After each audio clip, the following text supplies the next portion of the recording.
আসিফ মাহমুদ সজীব ভুঁইয়ার বাসায় 2 দিন গিয়ে আমি বসেছিলাম ওনার নিচে। উনি 2 দিনে নামেননি। ইভেন আমি আসার পর উনি নেমেছেন। ওনার পিএসকে বলা হয়েছে উনি বাসায় ছিলেন, কিন্তু ওনার পিএস এসে বলেছে উনি বাসায় নেই। সবাই পড়ুয়া শিক্ষার্থী, সবার পরীক্ষার চাপ, পড়াশোনা করার কথা ছিল। বাট আমাদেরকে বাধ্য করা হয়েছিল রাস্তায় নামার জন্য। আমরা একটা পরিকল্পনা আছে, আমরা যারা বর্জন করতেছি তারা যদি আমরা সংখ্যায় অনেক বেশি হই, তাহলে আমরা এই পরীক্ষা আবার পুনরায় নেওয়ার জন্য আন্দোলন করব। না, আপাতত এই জিনিসটা আমরা এই জিনিসটা থেকে সরে এসেছি। কারণ আমরা দেখতে চাই যে আমাদের যে ভাই বোনেরা পরীক্ষা দিতে চায় তারা যদি দিক। এখন এটা যদি সংখ্যায় কম হয়, আমরা তো পরীক্ষার 1-2 দিন গেলেই বুঝতে পারবো যে এখানে কি পরিমাণ শিক্ষার্থী অংশগ্রহণ করেছেন। যদি সংখ্যায় ওনারা কম হয়, সেক্ষেত্রে আমরা আমাদের পরীক্ষার পরে পরীক্ষা বাতিলের জন্য পরীক্ষা বর্জন কর্মসূচি যে অনেক সংখ্যক হলে সেক্ষেত্রে আমরা পরীক্ষা বাতিলের জন্য আমরা এটার জন্য পরবর্তীতে আমরা পদক্ষেপ নিব। ছাত্র উপদেষ্টার ব্যাপারে বলতে আমরা প্রথমে জানতাম না এখানে কেন এত অনর, পিএসসি কেন অনর। তখন আমরা ছাত্র উপদেষ্টাদের কাছে গিয়েছি। আমরা আসিফ মাহমুদ সজীব ভুঁইয়ার বাসায় 2 দিন গিয়ে আমি বসেছিলাম ওনার নিচে। উনি 2 দিনে নামেননি। ইভেন আমি আসার পর উনি নেমেছেন।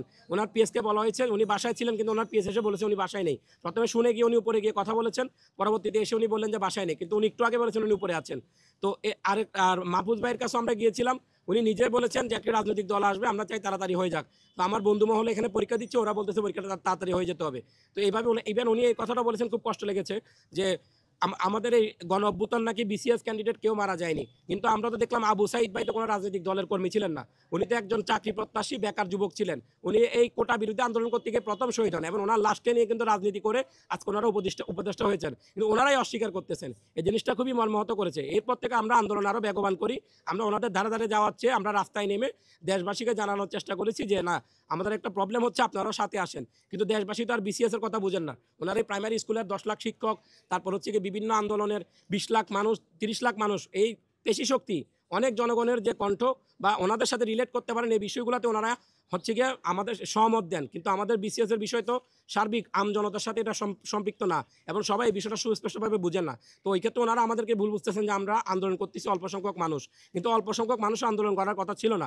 সবাই পড়ুয়া শিক্ষার্থী, সবার পরীক্ষার চাপ, পড়াশোনা করার কথা ছিল। বাট আমাদেরকে বাধ্য করা হয়েছিল রাস্তায় নামার জন্য। রাস্তায় আমরা মার খেয়েছি, আমাদের অসুস্থ শিক্ষার্থী আছেন এবং আমরা পরীক্ষা বর্জন করতেছি। এরপরে যদি এই কলঙ্কিত পরীক্ষায় সরকার নিতে চান, তাদের হাতে আজকে রাতেরও সময় আছেন। ওনারা যদি চায় এই পরীক্ষাটা এখনও রেখে এই যে অসুস্থ শিক্ষার্থীর দিকে তাকিয়ে মানবিক দৃষ্টিকোণ থেকে বলতে পারে যে না, এই পরীক্ষাটা আমরা পরে নেই, কিছুটা দিন সময় বাড়াই দিলে ওনাদের কোনো ক্ষয়ক্ষতি নেই। বাট ওনারা ওনাদের জায়গায় ওনাদের হিসাব নিকাশ মিলাতে গিয়ে ওনাদের জায়গায় অনর, ইভেন আমাদের প্রতি কোনো মানবিক দৃষ্টিকোণ দেননি।